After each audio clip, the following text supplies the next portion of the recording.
Hey everyone, Matt here from Audio-Technica, and today we're going to be taking a look at the latest addition to the legendary 20 series lineup, the AT2040 Hypercardioid Dynamic Podcasting Microphone. So I never thought I'd be getting this excited over a microphone release before, but hey, here I am. If you couldn't already tell, the AT2040 gets its design inspiration from the Broadcast BP40 microphone. However, because it's in the 20 series lineup, it's much more in the same class as our AT2020 home recording microphone, and it comes in at a much more accessible price point. Before we get too ahead of ourselves, let's open up the box and the microphone and take a little look at what's inside. All right, so here we just have all our documentation and our user manual. All right, here we have the AT2040 itself. And here's our protective pouch. And in here, we've got our threaded stand adapter. Now that we've opened up the box, let's take a look at what the AT2040 is, and then we're going to set it up and give it a proper test. So I mentioned that the AT2040 is a hypercardioid dynamic podcasting microphone, and that's in reference to the microphone's polar pattern and its type. But what does that actually mean for you? Well, it means that the AT2040 is going to offer you fantastic sound rejection from both the sides and the rear of the microphone, which means you can use the AT2040 in untreated environments and still get fantastic results. This means that the AT2040 is great for recording and using in environments where you can't really control your external sound sources. It's fantastic for live streaming, and the reason is because provided it's positioned correctly, the AT2040 is going to do a great job of blocking out any type of keyboard noises from underneath, your computer fan or air conditioner fan coming from the sides and top of you, and do a great job of blocking out external noises from outside of your room. That means that setting up the AT2040 is super easy and a dream to work with in post-production. As the name suggests, the AT2040 is a fantastic podcasting microphone, especially when it's used in a group setting. This means you can have multiple AT2040s used in relatively close proximity to each other, and you don't have to worry about your voice getting picked up by anyone else's microphone. Now that we know what the AT2040 is, let's open it up and have a little look inside. We can actually see the capsule itself, as well as get a pretty good idea of how that internal shock mount operates. Now that's used to minimize any noises from vibrations on your desk traveling up your boom arms and into the recording itself. But what's just as important as all that is the grill. So the great thing about this grill is that there is an internal pop filter that goes all the way around the inside. And this is done to protect the capsule.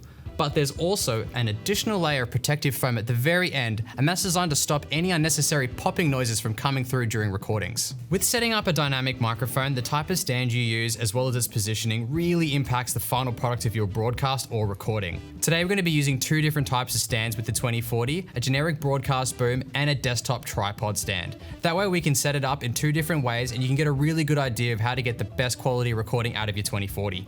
Mounting the AT2040 is super easy, and the only thing you need to worry about is whether or not you need to use the included threaded stand adapter. The boom we're using has a smaller thread, so simply screw the adapter into the AT2040 and then directly onto the boom. And for this tripod, all we need to do is screw the mic directly onto the stand.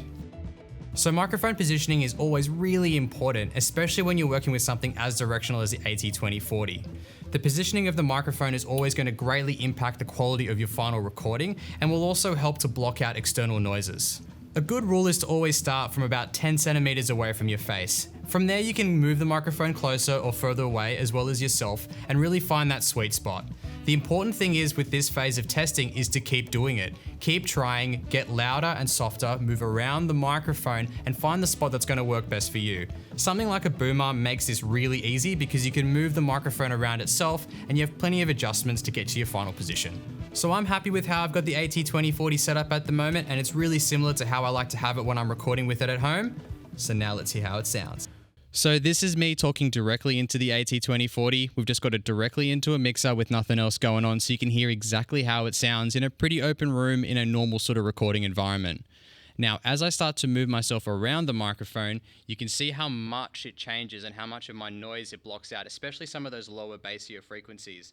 This means that we know what kind of frequencies to remove in post, and it makes the whole process a lot easier when using something so directional like the 2040. So now that we're done with our little test of the AT2040, we've actually recorded an entire podcast episode with a bunch of us using AT2040s all gathered around in pretty close proximity around a table. So let's listen to that to hear how it sounds in a full podcast setting. There's that Sintra sausage. Yeah. The gabagool. The gabagool. I was been waiting for one the whole day. But yeah, it's definitely that man from the news that was like, when he came over and he was like, oh.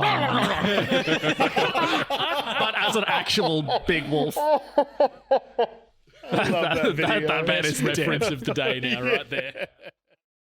I think we go through the church into the back end of the castle, work our way through. It just so happens as well. Where's my thing?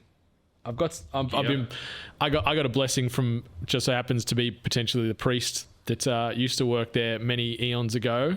That So you were cashing in another favor, is that? am I? Do I want to cash in all my chips now to make us? No, let's try and charm our way through the priest. Sure. So now you guys should have a pretty good idea of how the AT2040 sounds, as well as how this type of microphone operates, so you should know exactly what to expect when you bring one home.